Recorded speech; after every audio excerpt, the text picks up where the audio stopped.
Alright, today in Odd Duck Foundry, we are all set up to do an ingot melt.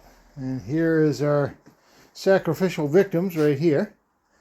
This is about 85 pounds worth of aluminum car rims. There's 4 rims, one good size one and 4 smaller ones.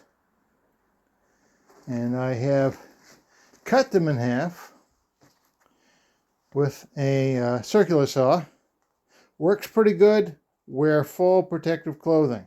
I'll show a short clip of doing that here in a minute. And like I said, be very careful, kids.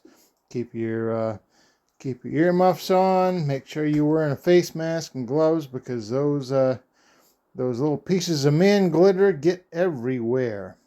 And I did it on a piece of cardboard to help save the swarf from the cuts, because you know what, melt them again. What the heck?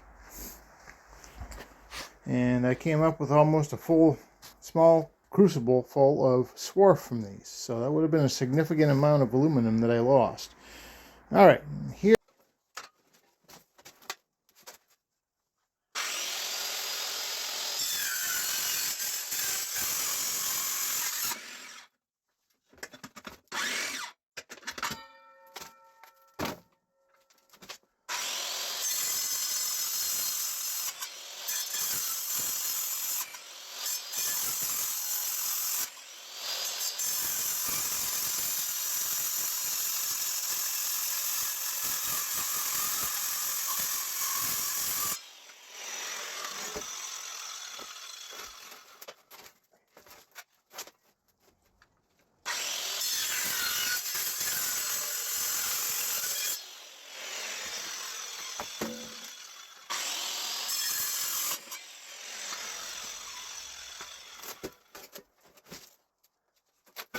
Here's the rest of the setup. I got my big furnace set up for this. And when I built this, I built it specifically for this purpose. I have a spout down here on the side. And on the inside, and yeah, I got to do a little work on the liner, but guess what? It still works. You can't really see it, kind of hard to tell, but in the bottom there, I take dry sand and I make like a cone shape. So that is going to force the molten aluminum from the rims to pour out the side chute. And that wood, that pile of wood, is how I start the furnace. Like that, turn the furnace on, the oil splatters all over it and ignites, and after a while the oil ignites itself. Works pretty slick. Alright, over here is what I use for ingot molds. This is my ingot mold right here. I just use my regular sand. I use my regular green sand for this. And I made up a mold, a gang mold. And I made up some, basically, specifically for this purpose. I got one extra in there because you can't have enough of these going at one time. Made some frames that fit the ingot mold. And I just ram sand on top of it, pull the ingot mold out, and I have 8 ingots right there. There's my sand where I ram it up. And I usually have one rammed. I have one in reserve over here on these rails, one being poured, and usually one over here cooling off. And I put it over here, yank the ingots out, put the sand back in the bucket, and it repeats until you run out of rims or oil, one of the two. So, let's get going. Here's my ingot mold. Real simple. Here's my outer frame. I just set this over. And I don't need parting compound or anything like that, because this doesn't have to be pretty. This has to be done.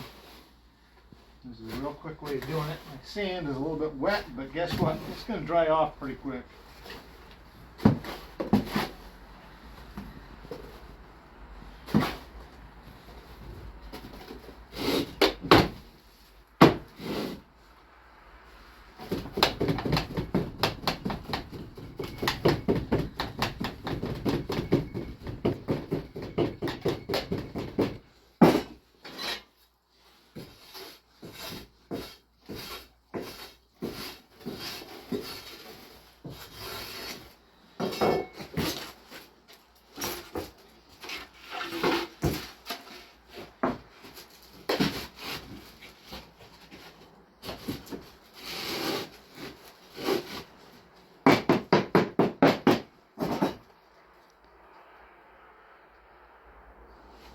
Ta-da! One ingot bolt.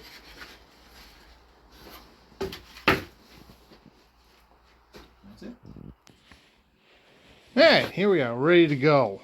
I got 1, 2, 3, 4, 5 molds ready to go.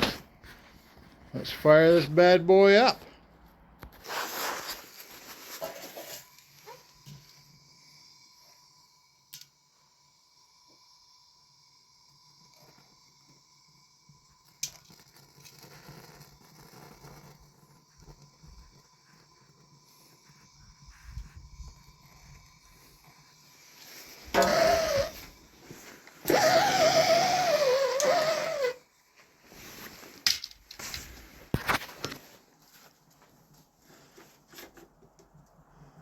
Turn on the air. Away we go. This is the first time I've had my big furnace fired up for, oh good grief, probably 3 months. Let's see how it works.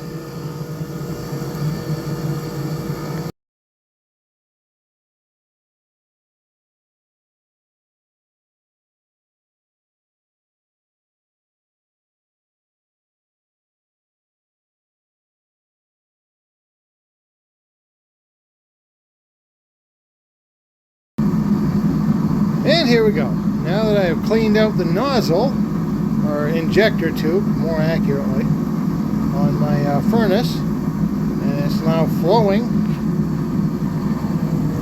so is the aluminum.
And here's our result.